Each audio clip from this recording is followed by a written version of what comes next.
अस्सलाम वालेकुम दोस्तों, welcome back to my YouTube channel.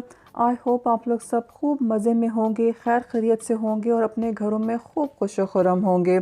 आप सुनाएं, आप लोगों का रमज़ान कैसा चल रहा है और आपके रमज़ान गोल्स जो हैं वो किस हद तक अचीव हुए। आप मुझे जो है वो कमेंट्स में बता सकते हैं, आप अच्छी अच्छी चीज़ें शेयर कर सकते हैं ताकि और लोगों को भी जो है वो मोटिवेशन हो उससे। आप ये देख रहे हो कि मैं आज कहाँ जा रही हूँ। एक्चुअली रमज़ान के भी आखिरी आखिरी दिन है, कोशिश होती है कहीं जाना ना पड़े, लेकिन क्या था आज डॉक्टर्स अपॉइंटमेंट थी तो ज़रूरी था, जाना ही जाना था।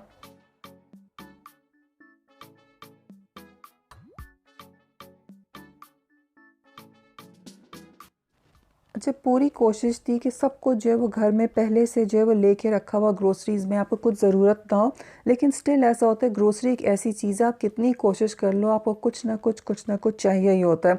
डॉक्टर के पास से निकलने के बाद करीब में ही जो है वो ग्रोसरी स्टोर था, तो मैंने सोचा कि मुझे जल्दी जल्दी जो चीज़ें पिक करनी है पिक कर लूँ, तो एक ही ट्रिप में जनाब दो मज़े हो जाएंगे, मेरे दोनों काम साथ साथ हो जाएंगे।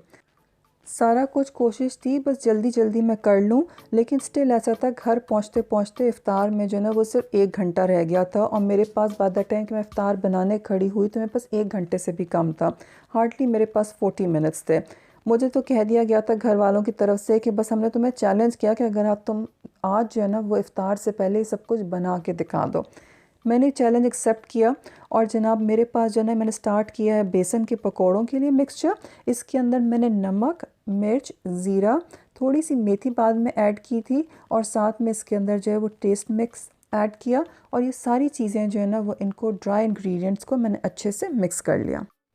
चूँकि ये बेसन जो है ये पहले से ही छना हुआ है तो इसके अंदर कोई भी लम्प्स वगैरह नहीं थे, बहुत स्मूथ सा इसका बैटर बना। और फिर ये कि थोड़ा थोड़ा पानी डाल के जो है ना वो मैंने इसको रख दिया था इसका अच्छे से बैटर बना के।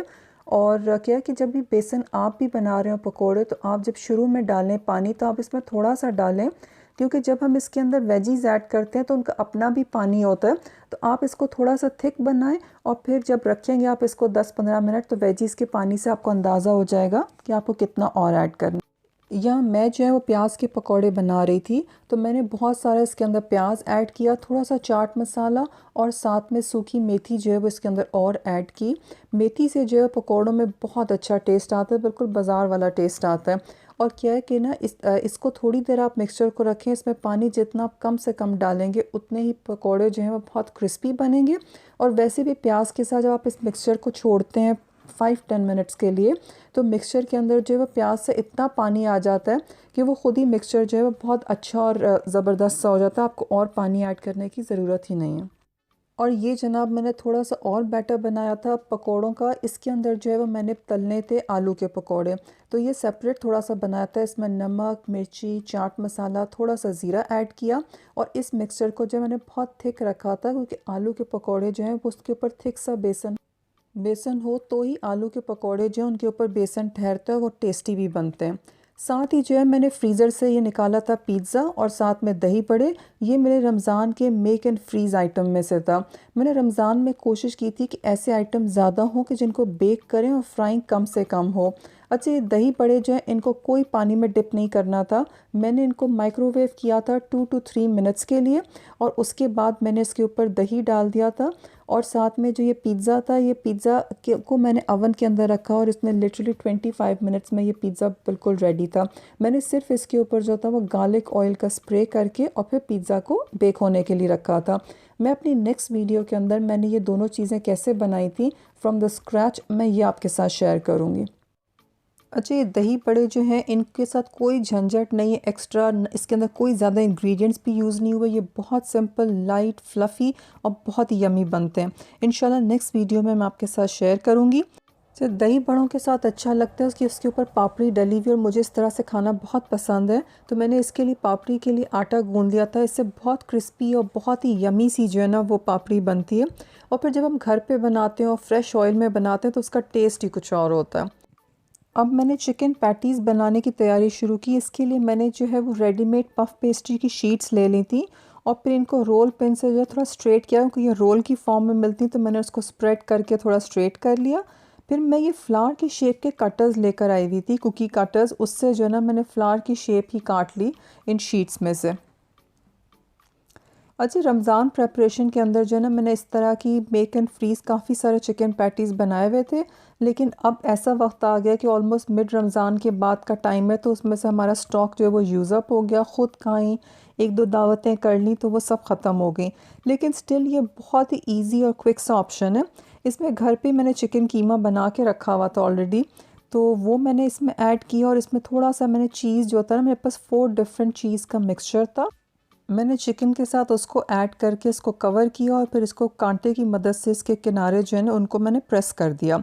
अच्छा, इसके अंदर जो है आप पोटैटोज़ भी यूज़ कर सकते हैं। पोटैटो वाले पेस्टीज़ बनाने के लिए जो है रेसिपी मेरे चैनल पे मौजूद है, मैं उसका लिंक जो है वो डिस्क्रिप्शन में दे दूँगी, आप वो भी देख लीजिएगा, वो भी बहुत मज़े के बनते हैं।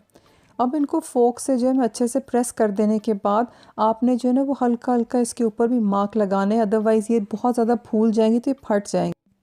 अच्छा, इस टाइम तक जो है वो तकरीबन मुझे 20 से 25 मिनट्स हो चुके थे ये सब इनिशियल प्रेपरेशन करने के बाद। और फर्स्ट 25 मिनट्स में मेरी ये सब चीज़ें, आटा गूंद गया था, बेसन पकौड़ों का बिल्कुल रेडी हो चुका था, और उसके अलावा जो है ना ये पेस्टीज़ भी बन चुकी थी और रेडी थी कि मैं इनको ओवन में जो है वो बेक होने के लिए रख दूँ। अब मैंने ये एग वॉश प्रिपेयर किया और जल्दी जल्दी से इनके ऊपर एग वॉश लगा दिया, और फिर इसके ऊपर जो है वो मैं लगा दूँगी सेसमी सीड्स। अच्छा, मेरे पास चूँकि वाइट ही मौजूद थे, मैंने वो लगा दिए, लेकिन इसके ऊपर बहुत वेरिएशंस हो सकती हैं इसकी टॉपिंग की, आप कुछ भी लगा सकते हैं। मेरे पास 3 पोटैटो के पैटीज़ जो थे वो रखे हुए थे फ्रिज में, जो बच गए थे, तो मैंने वो निकाल के वो भी इनके साथ ही जो है ना वो बेक होने के लिए रख दिए। एग वॉश करने के बाद जो है मेरे पास वाइट ही सेसमी सीड्स थे, तो मैंने सिर्फ वही ऐड किए। लेकिन अगर ब्लैक हों तो उनका भी टेस्ट बहुत अच्छा आता है, वो जब बेक होते तो उनकी खुशबू ही लाजवाब हो जाती है। अच्छा, चूँकि जो है वो एक चैलेंज वाली सिचुएशन चल रही थी और सभी इंजॉय कर रहे थे, तो मैंने ये सोच लिया था कि मैंने जितने आइटम्स सोचे हैं, एंड में अगर क्या हुआ कि नियर द टाइम कोई चीज़ अगर नहीं बन पाई तो मैं उसको स्किप कर दूँगी उस आइटम को, ताकि मैं अपने चैलेंज को विन कर सकूँ। ये जैसे ही मेरे पैटीज़ जो हैं ये रेडी हुए तो मैंने इनको ओवन में डाला, और विदिन 20-25 मिनट्स ऑफ बेकिंग जो थे ये बिल्कुल रेडी हो चुके थे। अब जैसे ये ओवन में गए तो इसके साथ ही जो है मैंने जो है वो पापड़ी बनाना शुरू की। ये पापड़ी जो है आप इस रेसिपी से घर पे बनाइएगा, बहुत ही मज़े की बनती है। आप बाज़ार वाली पापड़ी जो है ना वो भूल जाएंगे, इसमें इतनी वेरिएशंस आप कर सकते हैं। और फिर ये कि बाज़ार में चूँकि वो ऑयल बार बार यूज़ करते हैं ना, तो उसका वो टेस्ट नहीं आता। जब आप घर पे बनाते हैं तो you can clearly see the difference कि उसके टेस्ट में कितना ज़्यादा डिफरेंस है, और जब हम साफ़ सुथरे ऑयल में बनाते हैं तो उसमें कितना ज़्यादा फ्रेशनेस होती है।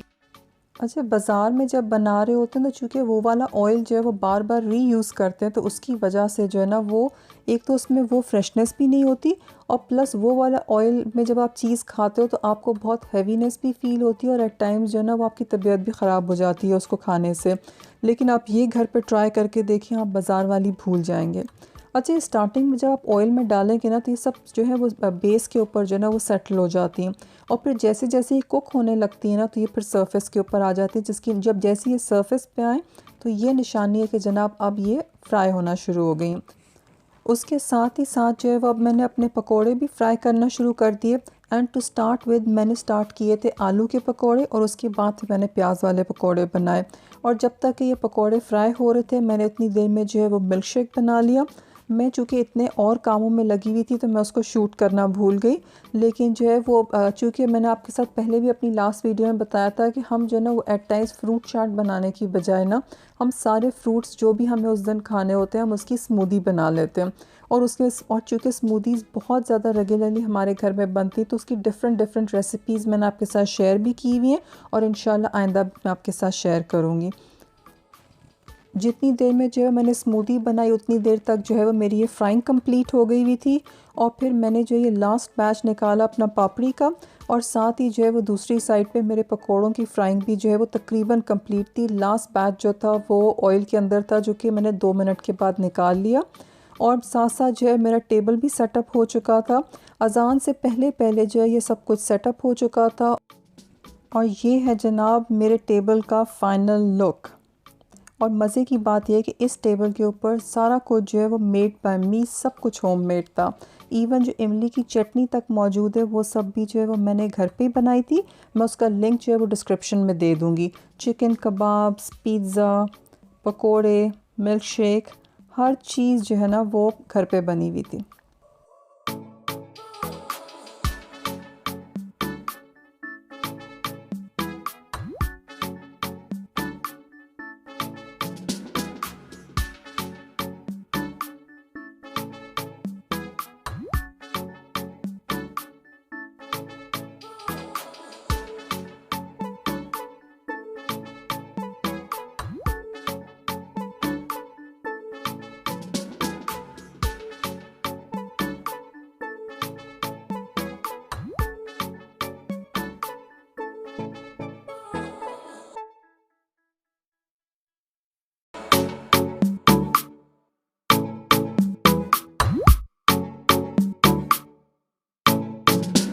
फूड चैलेंज विन कर लेने के बाद आपका जनाब दूसरा फेज़ ये है जनाब मेरी फ़ूड की क्रिटिक्स टीम।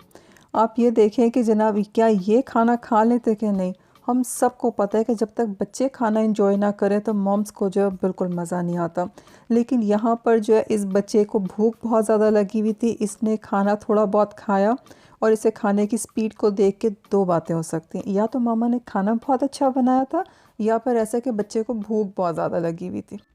अच्छा, नॉर्मली जो है इफ़्तार जब हम करते हैं तो हम खजूर, पानी कुछ ऐसे लेके सबसे पहले नमाज़ वग़ैरह पढ़ के फ़ारिग हो जाते हैं और उसके बाद फिर जो है ना वो आराम से जो है वो हम अपना इफ़्तार एंजॉय करते हैं। अच्छा, आज तो ऐसा था कि हमने काफ़ी सारी चीज़ें बना ली, वरना नॉर्मली ऐसा होता है कि जब इफ़्तार हो जाती है तो इफ़्तार में हम खाते हैं जनाब डायरेक्ट खाना, नमाज़ पढ़ के बस डायरेक्ट खाना। अच्छा, ये पापड़ी को फ्राई करने के बाद जो है मैंने बटर पेपर के ऊपर रख दिया था।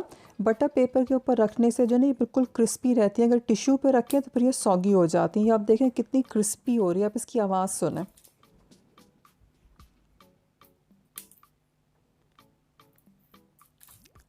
पापड़ी को जो है मैंने खुली हवा में रहने दिया था और फिर जब सहरी के वक्त मैं उठी तब मैंने इसको जो है ना वो ज़िप लॉक बैग में रख लिया।